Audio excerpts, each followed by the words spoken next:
నమస్కారం, సుఖీభవకు స్వాగతం. ఈరోజు సుఖీభవలో ముక్కును తీర్చిదిద్దే రైనోప్లాస్టీ, గాడి తప్పిన జీవన శైలితో పొట్టకు తిప్పలు, చలికాలంలో తరచూ మూత్రం వస్తోందా, కాళ్లల్లో నొప్పికి కోతల్లేని చికిత్సలు, ఇంకా హెల్త్ టిప్. ముక్కు తీరు బాగోలేకపోతే సర్దుకుపోవటం తప్ప ఒకప్పుడు చేయటానికి ఏమీ ఉండేది కాదు. చప్పిడి ముక్కు అయినా, గద్ద ముక్కు అయినా, వంకర ముక్కు అయినా తమకింతే ప్రాప్తం అని సరిపెట్టుకోవాల్సి వచ్చేది. అయితే ఇప్పుడు ఆ అవసరం ఎంతమాత్రం లేదు. రైనోప్లాస్టీ సర్జరీ సాయంతో ముక్కులో ఎలాంటి లోపాన్ని అయినా ఇట్టే సరిచేయించుకోవచ్చు. ముక్కును తమకు నచ్చినట్టుగా తీర్చిదిద్దుకోవచ్చు. ముక్కును తీర్చిదిద్దే ఆధునిక సర్జరీ రైనోప్లాస్టీ గురించి ఇప్పుడు తెలుసుకుందాం. కొంతమంది ముక్కును చూడగానే అబ్బా ఏమందం అని అనుకోకుండా ఉండలేం. ఇంతకీ వారి ముఖంలో ఇతరుల్ని అంతగా ఆకర్షించే అంశాలేవి? విశాలమైన కళ్ళ, విల్లులా వంపు తిరిగిన కొనుబొమల, బూరెల్లాంటి బొగ్గల, ఇవన్నీ అదనపు అర్హతలే. వీటన్నిటికన్నా ముందు కోటేరులాంటి ముక్కే అందర్నీ ఆకర్షిస్తుంది. తీరైన ముక్కు ముఖానికి ఇచ్చే అందమే వేరు. మరి మనలో అందరికీ ఇలాంటి కోటేరు ముక్కు ఉంటుందా అంటే లేదనేదే సమాధానం. పుట్టుకతోటి ముక్కులో లోపాలు ఉండొచ్చు, లేదా ప్రమాదాల్లో గాయాల మూలంగా ముక్కు తీరుతెన్నులు మారిపోయి ఉండొచ్చు. ఒకప్పుడైతే ఇలాంటి లోపాలకు చేయటానికి ఏమీ ఉండేది కాదు. కానీ నేడు ప్లాస్టిక్ సర్జరీల సాయంతో ముక్కును మనం కోరుకున్న విధంగా తీర్చిదిద్దుకోవచ్చని చెబుతున్నారు డాక్టర్.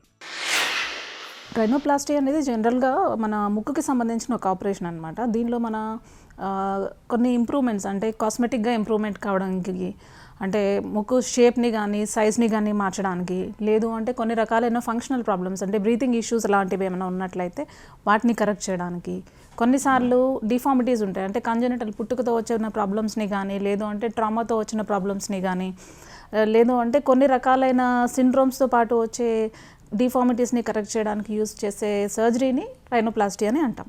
రైనోప్లాస్టీలో ఏమేమి కరెక్షన్స్ చేయొచ్చు అని అంటే, జనరల్గా ముక్కు చాలామందికి లావుగా ఉంటుంది, బ్రాడ్ అంటే బ్రెడ్త్ ఆఫ్ ద నోస్ అనేది ఎక్కువగా ఉండొచ్చు. దాన్ని నారో చేసి ముక్కుని షార్ప్గా చేయడం కానీ, లేదంటే కొంతమందికి ఈ దూలం అనేది చాలా చిన్నగా కిందకు ఉంటుంది, సో దాన్ని హైట్ పెంచడము.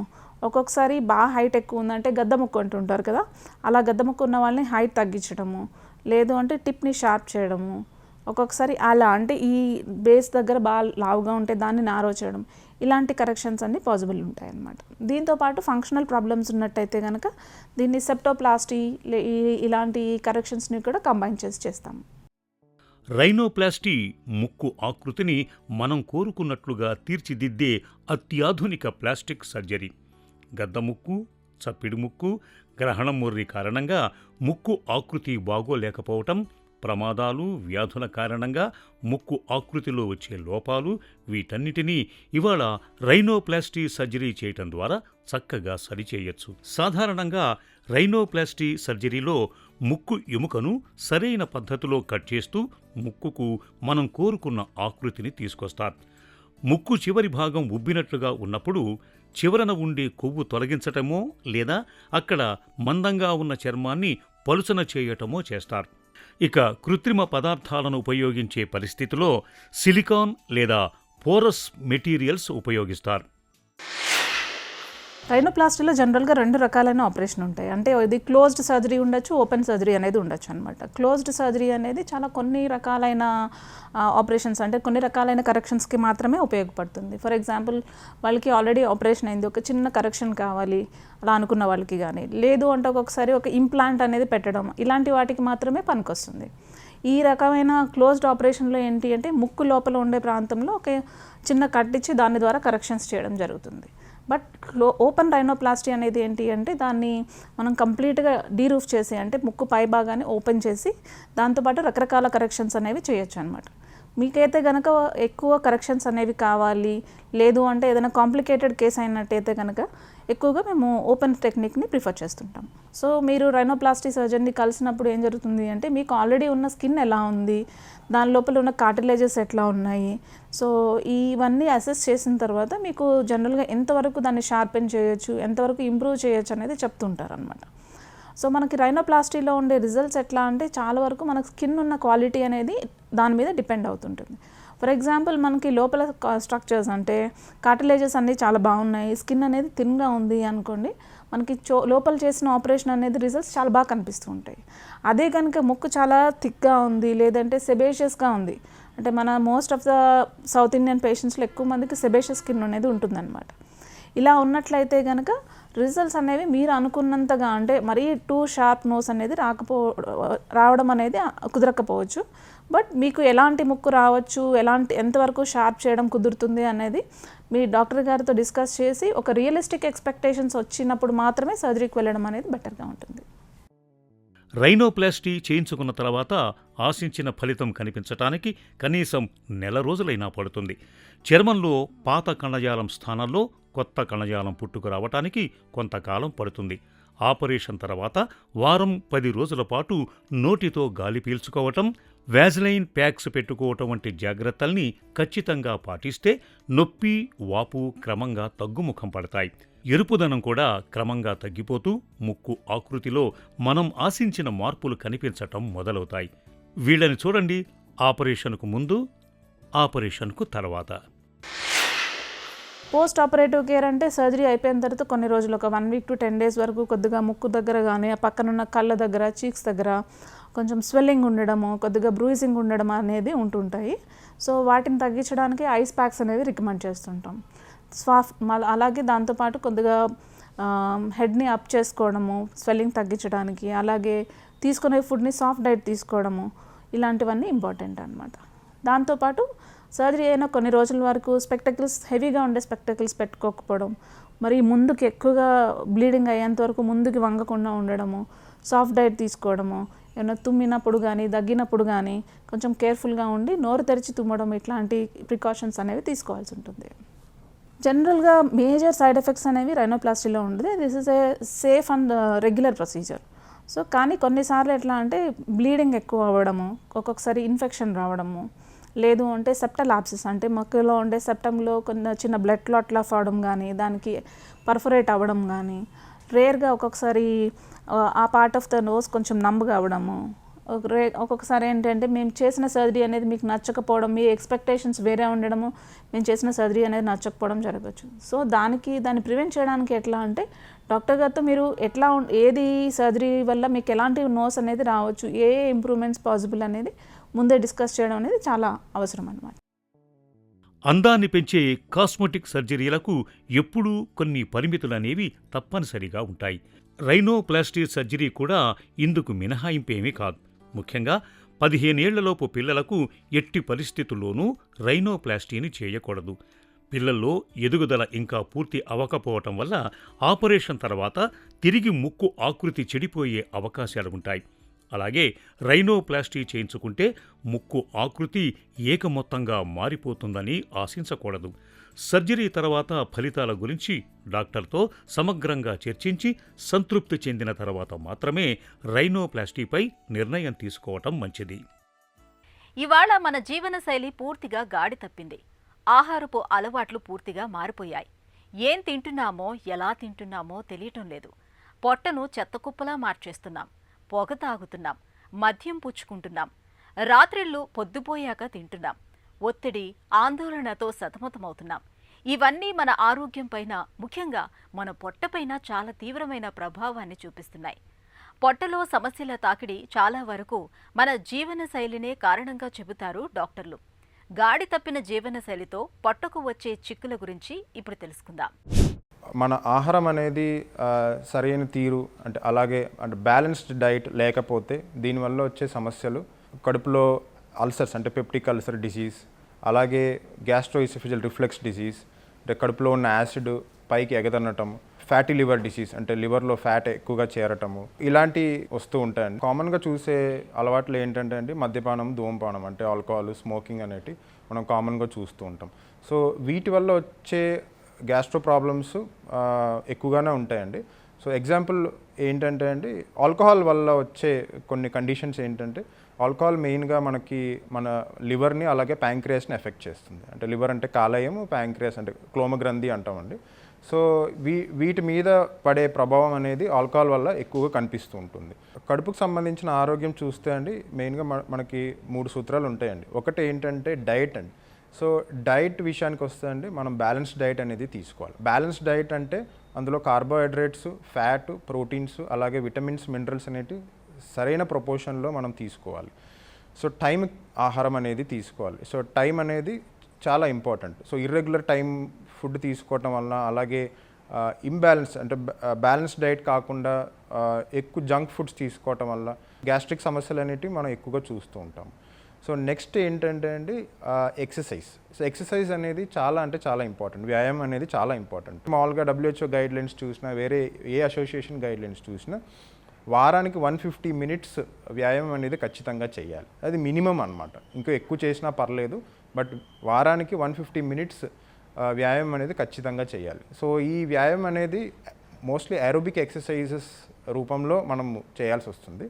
సో అలాగే మనము ఎక్సర్సైజ్తో పాటు యోగా కూడా మనము అందులో కలుపుకుంటే ఇంకా బాడీకి మంచిది. సో థర్డ్ ఏంటంటే అండి అలవాట్లు. సో అలవాట్లు అనేవి ఫర్ ఎగ్జాంపుల్ ధూమపానం, మద్యపానం, అలాగే సో అలాంటి అలవాట్లు అనేవి పూర్తిగా మనం మానుకున్నట్టయితే గ్యాస్ట్రిక్ సమస్యల నుంచి మనం దూరంగా ఉండొచ్చు. సివియారిటీని బట్టి మనము జనరల్గా మనము వాటిని ట్రీట్మెంట్ అనేది ఇస్తూ ఉంటామండి. స్టార్టింగ్ స్టేజ్లో ఉన్నప్పుడు ఆ ప్రాబ్లమ్ని మనం నెగ్లెక్ట్ చేయకుండా ఎవరైనా ఫిజిషియన్ లేకపోతే గ్యాస్ట్రోఎంట్రాలజిస్ట్ని సంప్రదించింది అయితే మనకి కరెక్ట్ టైంలో సొల్యూషన్ అనేది మనకి దొరుకుతుంది. ప్రాబ్లమ్ సివియర్గా ఉన్నట్టయితే ఒక స్పెషలిస్ట్ గ్యాస్ట్రోఎంట్రాలజిస్ట్ని ఎంత తొందరగా వీలైతే అంత త్వరగా కన్సల్ట్ చేసినట్టయితే కరెక్ట్ సొల్యూషన్ అనేది చెప్పడం అనేది జరుగుతుంది. చల్లటి వాతావరణం మామూలుగా అయితే మనందరి మనసులకు, శరీరాలకు ఆహ్లాదాన్ని కలిగిస్తుంది. కానీ ప్రోస్టేట్ గ్రంథిలో వాపుతో బాధపడే వారికి మాత్రం ఎక్కడా లేని ఇబ్బందిని తెచ్చిపెడుతుంది.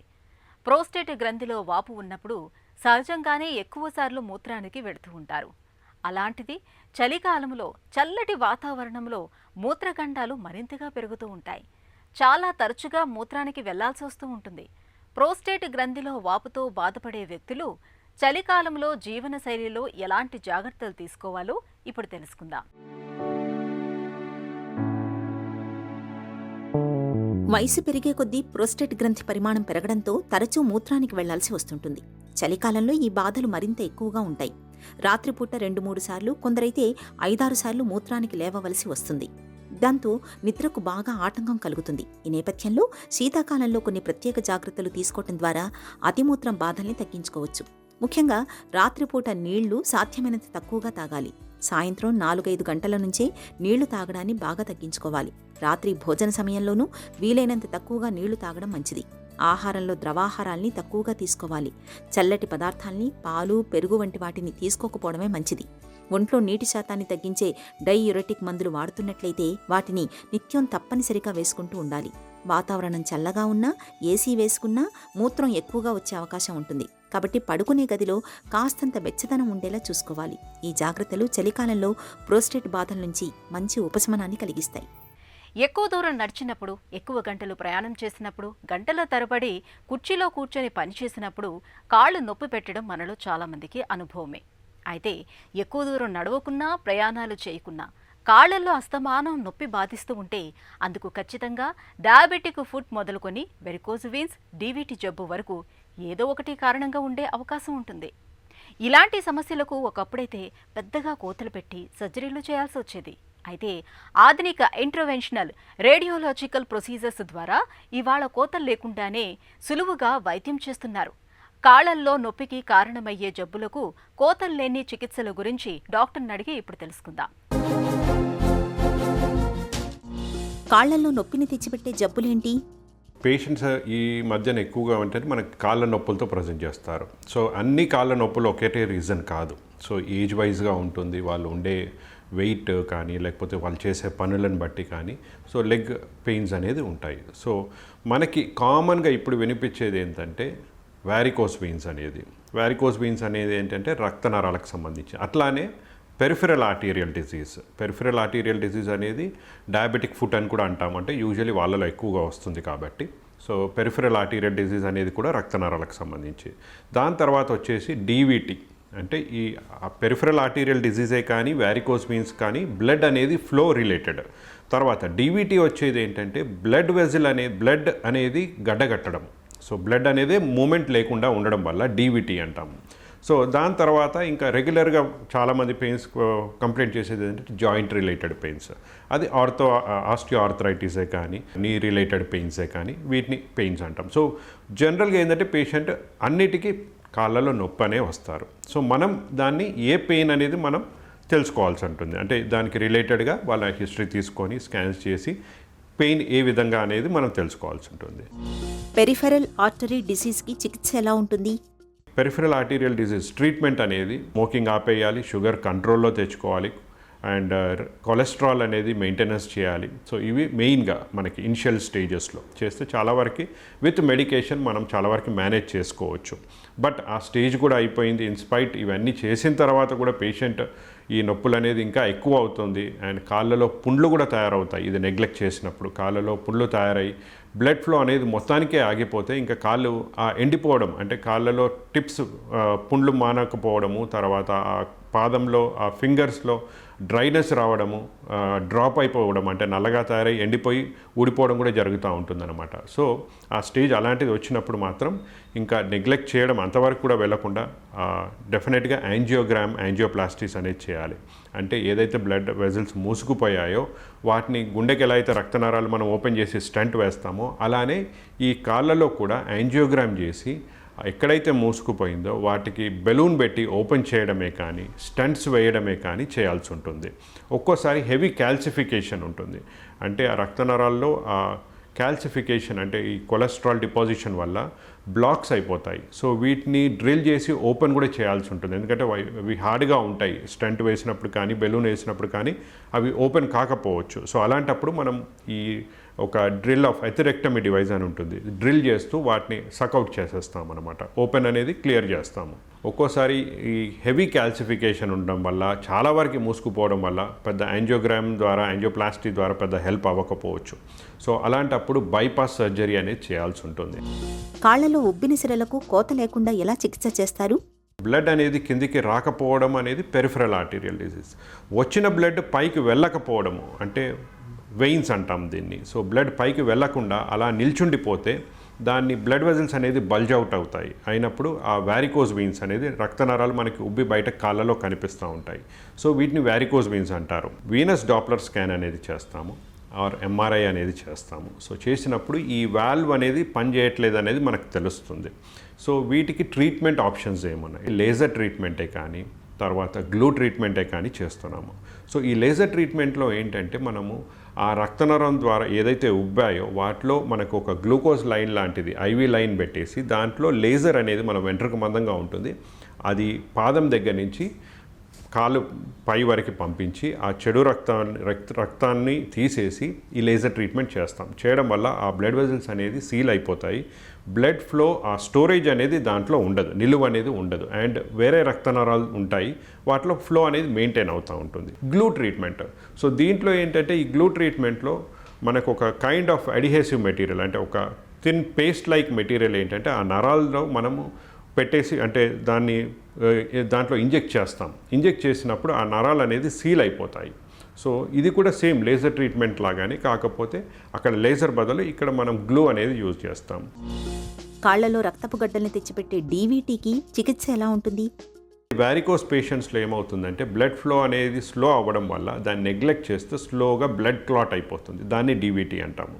సో అలానే ఈ బ్లడ్ వెజల్స్లో ఈ బ్లడ్ ఫ్లో అనేది స్లో అవ్వడం వల్ల క్లాట్ అయిపోయి సర్క్యులేషన్ అనేది మొత్తంగా డిస్టర్బ్ అవుతుంది. డిస్టర్బ్ అయినప్పుడు బ్లడ్ ఫ్లో వచ్చిన ఫ్లో పైకి వెళ్ళడానికి ఉండనప్పుడు అక్కడ స్టోరేజ్ స్టాగ్నేషన్ ఎక్కువ అయిపోయి కాళ్ళలో వాపులు వస్తాయి. సో వీళ్ళలో ఏంటంటే కాళ్ళలో ఈ నొప్పి బాగా సివియర్గా అయిపోతుంది, ఓవర్ నైట్ నొప్పి వచ్చేస్తుంది, అండ్ వీళ్ళు దీన్ని నెగ్లెక్ట్ చేస్తే ఆ బ్లడ్ క్లాట్స్ అనేది లంగ్స్లోకి వెళ్ళడానికి అవకాశం ఉంటుంది. ఇమీడియట్ ట్రీట్మెంట్ ఏంటంటే మనము ఐదర్ మెడికేషన్ ఇచ్చి మెల్ట్ చేయడం, కానీ మెడికేషన్తో ఏమవుతుందంటే టైం అనేది ఎక్కువగా పడుతుంది ఆ మెల్ట్ అవ్వడానికి. వేరాజ్ కెథీటర్ డైరెక్టెడ్ అంటే ఒక చిన్న ట్యూబ్ వేసి కాళ్ళలో నరాల్లో ఆ మెడికేషన్ అనేది డైరెక్ట్గా ఇవ్వడం వల్ల తొందరగా మెల్ట్ అవ్వడానికి అవకాశం ఉంటుంది, అండ్ పేషెంట్ అనేది నార్మలైజ్ అవ్వడానికి చాలా ఫాస్ట్గా ఉంటుంది. సో ఈ బ్లడ్ క్లాట్స్ మెల్ట్ చేయడం, ఒక్కోసారి ఈ క్లాట్ని లంగ్స్లోకి వెళ్లకుండా ఆపడానికి ఈ కాలికి లంగ్స్కి మధ్యన నరంలో ఒక ఫిల్టర్ అనేది పెడతాం. పెట్టినప్పుడు ఏంటంటే ఈ క్లాట్స్ ఒకవేళ అక్కడి నుంచి వెళ్ళిపోయినా కానీ లంగ్స్లోకి వెళ్లకుండా ఈ ఫిల్టర్ అనేది ఆపేస్తుంది అనమాట. సో అది ఒక డ్యామేజ్ ప్రివెన్షన్ మెథడ్ అనమాట. దీన్ని ఐవీసీ ఫిల్టర్ ప్లేస్మెంట్ అంటాం. మోకాళ్ళ నొప్పులకు చికిత్సలు ఎలా ఉంటాయి? మొకాల్లో ఉండే నొప్పి వల్ల అందరూ నీ రీప్లేస్మెంట్కి వెళ్ళట్లేదు. సో ఎందుకంటే అది దానికి రిలేటెడ్ కాదు. సో అలాంటప్పుడు ఏంటంటే మనం కొంతవరకు ఈ జాయింట్ పెయిన్స్ పెయిన్ని తగ్గించడానికి మనము ఇంట్రా ఆర్టీరియల్ ఇంజెక్షన్స్ ఇస్తాము. అంటే మన పేషెంట్లోని పిఆర్పి ఇంజెక్షన్స్ అంటాము. పేషెంట్లోని బ్లడ్ తీసుకొని ఆ ప్లాజ్మా అనేది చేసి దాన్ని పేషెంట్ జాయింట్లోకి ఇంజెక్ట్ చేస్తాం. ఈ ప్లాజ్మా అనేది ఏంటంటే కొంతవరకు డ్యామేజ్ కంట్రోల్ చేయడమే కానీ రిపేర్ చేయడమే కానీ జరుగుతుంది. సో బాడీలో శరీరంలో మనకి ఎప్పుడు కంటిన్యూస్ డ్యామేజెస్ అవుతూనే ఉంటుంది. బాడీ చాలా వరకు సెల్ఫ్ రిపేరింగ్ సెల్ఫ్ హీలింగ్ చేసుకుంటూ ఉంటుంది. సో ఈ ప్లాజ్మాలో దట్ కైండ్ ఆఫ్ ఈ న్యూట్రియంట్స్ ఉంటాయి. ఏమిటంటే మనం జాయింట్లోకి ఇంజెక్ట్ చేసినప్పుడు ఆ డ్యామేజ్ అనేది కొంతవరకు అది రిపేర్ చేస్తుంది. రిపేర్ చేసినప్పుడు పేషెంట్ మే ఫీల్ బెటర్ అనమాట. అంటే ఈ పెయిన్ తగ్గిపోవడమే కానీ ఆ కార్టిలేజ్ రిపేర్ అవ్వడమే కానీ అవుతూ ఉంటుంది. సో అది మనం వేరియస్ జాయింట్స్లో ఇవ్వచ్చు. అలానే స్టిరాయిడ్స్ కూడా ఇస్తారు. కానీ స్టిరాయిడ్స్ కంటే ముందు కూడా మనం పిఆర్పి అనేది ఇవ్వడం వల్ల మనకి సైడ్ ఎఫెక్ట్స్ అనేది మినిమైజ్ చేసుకుంటాము. And it is a natural way of healing అన్నమాట. Diabetic foot, varicose veins, DVT జబ్బులకు ఇవాళ ఆధునిక వైద్యంలో చక్కటి చికిత్సలు అందుబాటులో ఉన్నాయి. పెద్దగా కోతలు పెట్టకుండానే ఇంటర్వెన్షనల్ రేడియాలజీ ప్రొసీజర్స్ సాయంతో సులువుగా వైద్యం చేయొచ్చు.